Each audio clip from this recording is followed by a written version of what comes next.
আমলের ইবাদত আকীদা আমলে যে কি কঠিন করুণ অবস্থা। বিদআত সমাজে আজকে ভরপুর, বিদআতি আমলে ভরপুর, নতুন নতুন আমলে ভরপুর। যে আমলগুলো তারা শত শত বছর করে যাচ্ছে, এই আমলগুলো আল্লাহ করেন নাই, রাসূলও করেন নাই। যখন রাসূলের হাদিস বলা হয়, আল্লাহর আয়াত তেলাওয়াত করা হয়, রাসূলের হাদিস পাঠ করা হয়, তখন তারাই উল্টো বলে যে কোন নতুন কথা শোনালে। অথচ তারাই কিন্তু নতুন আমল করে, যদিও আমলটা কি শত শত বছর ধরে করতেছে, কিন্তু এই আমল তো তারা নতুন করতেছে। আল্লাহর নবী তো এই আমল করেন নাই।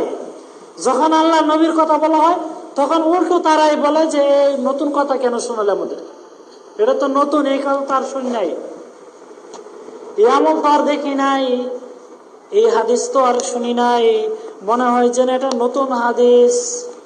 যেন অনেকেই বলে যে নতুন হাদিস, নতুন হাদিস, নতুন হাদিস নাকি এরা বলে নতুন হাদিস। হাদিস তো সেই 1400 বছর পূর্বেই লেখা হয়েছে। আল্লাহ নবী সাল্লাল্লাহু আলাইহি ওয়াসাল্লাম আমাদেরকে শিখিয়ে গেছেন, 1400 বছর পূর্বেই হাদিস চলে আসতেছে সেই নবীর যুগ থেকে। তাহলে যেই হাদিসগুলো নবী সাল্লাল্লাহু আলাইহি ওয়াসাল্লাম বলেছেন, এই হাদিসগুলো নতুন হয় আবার কি করে? নতুন তো হচ্ছে সেটাই যেটা আল্লাহ নবী করেন নাই, সেটা হচ্ছে নতুন।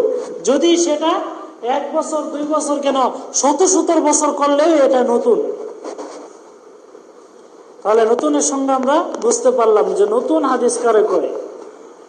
আল্লাহ যা বলেন নাই, রাসূল যে হাদিস বলেন নাই, রাসূল যা করেন নাই, এই আমল, এই ইবাদত যদি আমরা শত শত বছর, হাজার হাজার বছর করলেও এটা কি নতুন?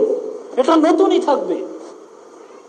আর আল্লাহ যা বলেছেন, রাসূল যা করেছেন, এই আমল, এই ইবাদত শত শত বছর না করলেও, শত শত বছর, হাজার হাজার বছর পরেও যদি আমলটা করা হয়, তাহলে এই আমল নতুন নয়, এই আমল পুরাতন আমল, রাসূলের আমল। এটা এই হচ্ছে নতুন আমল, একেই বলে পুরাতন আমল।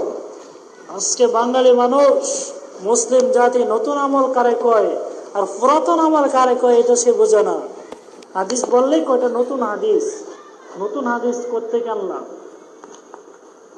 এদেশের 90% মানুষ যে আমল আকীদা অনুসরণ করে, সেই 90% মানুষ কি ভুল করে? সেই 90% মানুষের কথা কি ভুল? এগুলো হচ্ছে তাদের দলিল। তাই বোঝাতে